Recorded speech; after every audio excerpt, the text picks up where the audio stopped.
that may be of concern, further additional concern, which we try to do those recons around our facilities. I don't know that we've identified the sink site before that, but we have not really been doing that. And what that would mean is that we would do additional monitoring, regular monitoring around that site to get trends of what might be going on in the city. We can definitely do that. Okay. And one last thing is I believe we are going to try to work to do our own little cancer cluster in West Flower. So if anybody has any information, I can give you my name and number. Thank you. Two things.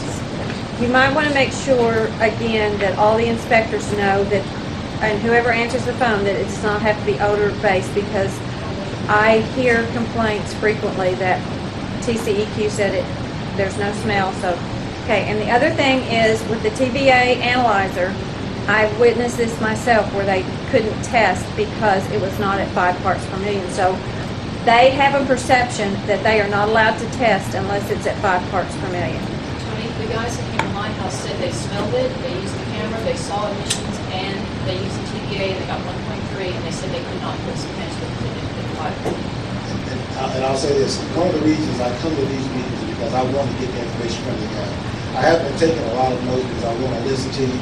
I do have a listen table here, our air section manager, and she's taking copious notes right now to make sure that we're addressing all the things we got to bring in today.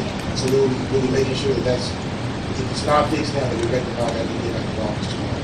I'm so sorry. I just have one other thing to say. I'm sorry. Dispersion model. I would really love it if somehow we can get dispersion models, for example, the scenic site, to see where the toxins are going, if they're going right over our schools. I just think that should be helpful. That had such a high. The scenic was the side of the daughter that goes to the same school, and I've noticed I've had to rush up there to get her inhaler. She's developed asthma in the last year and a half. When I go out there, the nurse's office is flooded with kids that are having an asthma attack. Is there any way that you can communicate with Liberty Elementary and work a relationship with the school that when they have kids that are in that office because they're all having an asthma attack on the same day, the same moment, you can come out and test those sites, the gun site and the single site? Let me try to answer that question this way. I don't know that we can encourage them to do so, but if you encourage them to call us, we can definitely go out there and do that. Sure, I will. I will use. Okay. Cora Bell.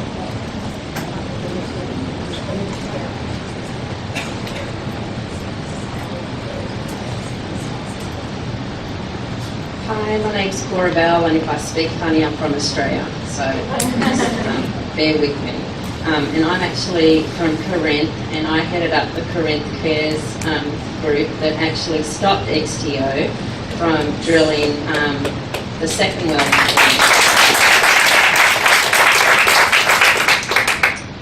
That, of course, is also for these 3 up here, because if it wasn't for them 3, I wouldn't have stopped them, I can guarantee you that.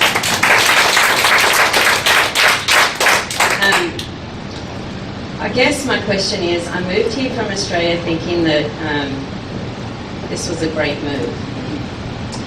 Kind of regretting it.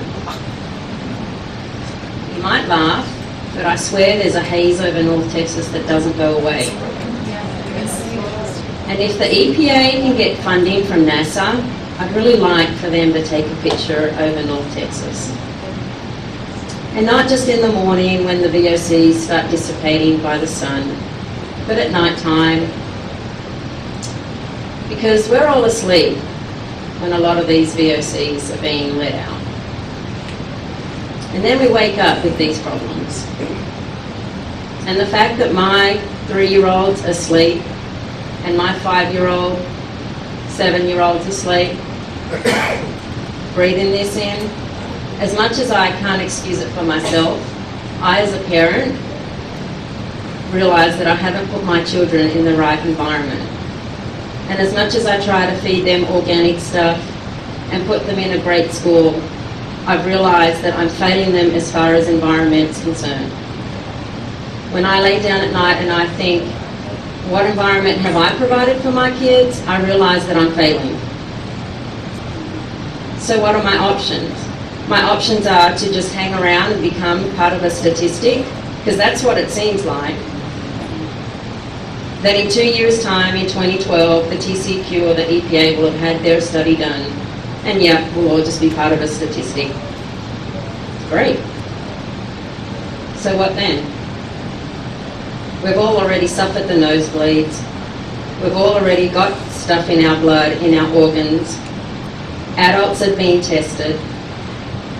Do we need to start drawing blood as part of an elementary school admission to figure out if our children have it before they go to school? Because by gosh, this state requires you to have vaccines.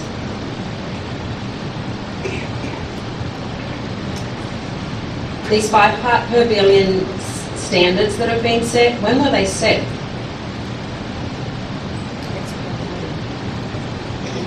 Per billion, sorry. Not a standard, it's just a, it's a threshold in which we're saying that the cancer must be evacuated, that we take that cancer sample.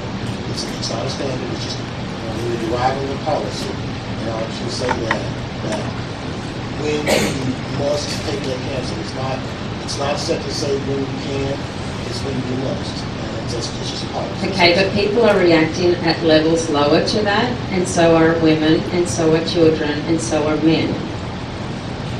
Again, So are you going to tell me that a canister can only come out after these people have been diagnosed with major issues rather than just nosebleeds? that's not what I'm saying. The other thing is to the TCQ. You yourself stated that the TCQ here in Dish noticed that there was an issue, but because you couldn't narrow it down, the issue persists. So with us being rats, then we're still being affected, and we'll just wait till you figure out and you narrow it down, but let the rats just keep running around. I don't think I said that. I mean, there are issues with citing violations, but I think that we've done things. Someone brought up in another meeting that I was in, we made recommendations to facilities. We do that all the time. When we're in a situation where we can't confirm a violation, when we have information that shows that there's a probability that one exists, we do talk to companies about things that they can do to minimize their impact on that condition. And so through that effort, we sometimes get things done. We monitor equipment doesn't reduce emissions, it doesn't do anything to fix them, but we've installed monitoring equipment here to ensure that we are aware of what the ups and downs are, what's going on here. We've seen that the air quality is, if I can say, not as bad as we thought it might be. But we're not just sitting on our hands with it. When we go out and look for these violations, if in fact we don't confirm them, we're still doing things to get some of those issues addressed. Well, I guess my question is, if we know there are issues, just as issues started rising with asbestos, why don't we just stop? Instead of saying, I think the saying here is, if it ain't broke, then don't fix it. It's broken. So why aren't we fixing it? I think that's a part of what this is. That's a part of what our rewrite of our rules. But the rats are still running around. And you're right. In this process, I wish it could happen overnight, but our goal right now is that whatever the pace is, we're going to keep moving towards getting that done. We could wait until technology does catch up. Technology's here, they just won't, they're not being asked, they're not using it. I know technology's here. Technology is here, and you guys know it. And I come from a city that did stop XTO. But the issue I'm now dealing with is my council members are not aware of vapor recovery emissions. And Hybon will not come out to our city to inform us of what these vapor recovery emissions and how it is that we can prevent these emissions. So now you have city councils all over the Barnett Shell trying to figure out, well, how far is the distance? I speak to Flower Mound, well, we're trying to get 17,000 feet. I speak to people in Louisville, and they're trying to get, 1,700 feet. I speak to people in Louisville, and they're trying to get 1,000 feet. We're trying to get 1,200 feet. Where's the EPA? Why do city councils members who have really no clue on the effects? I don't refer to you, Mayor, but some city council members have no clue on the extensive effects of these gas wells, yet they are being asked to determine the setbacks. That is not their job.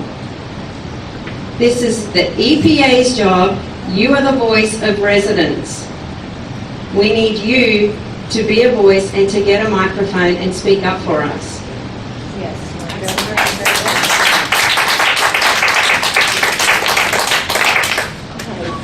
Mary Strickland?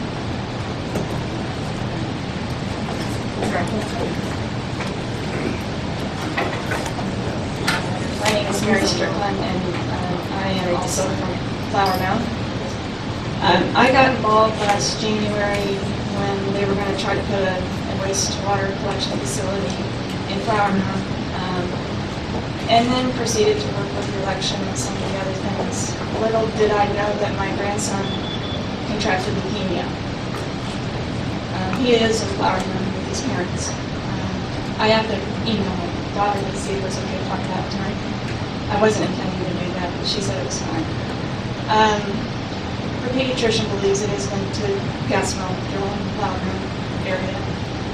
We won't probably ever be able to prove it, but that's what they believe. And they also recommend the pediatrician get a baseline blood on their daughter, who's 18 months old. So my grandson's 4. He's starting the process of a 3.5-year chemo treatment. It's 3.5 years long. He will be 8 when he finishes. He's in phase 3. Phase 1 was 28 days of steroids twice a day. A couple spinal taps where they injected chemo into his central nervous system so that it would go into his brain. He has a permanent port in his chest. Then after 28 days, which changes their personality, he also got this other one that made him not walk. And he became a little devil 4-year-old in the wind. The steroids changed their personality. Then he went through 4 weeks of, the phase 2, 4 weeks of a spinal tap again. He had 2 spinals before that. 4 weeks of spinal taps once a week to inject chemo into his central nervous system. And now he's in phase 3. Every 10 days they're giving him this chemotherapy. They started out low and then they increase it until he can't take it anymore. Again, this is the one that'll make him not walk. He'll finish that in December, a couple weeks before Christmas, and then just in time for the holidays we'll be back on steroids. And then he'll go through that for 4 or 5 weeks, 6 weeks, I don't know, sometime late January. And hopefully by the end of late January, he will be in phase 5, which will last 3 years. And in phase 5, he will have a week of steroids out of every 28 days. And he'll be taking a daily chemo pill on top of that. And then at the end of every 3 28-day cycles, he'll have another spinal tap to inject chemo into the central nervous system. And that will go on for 3 years.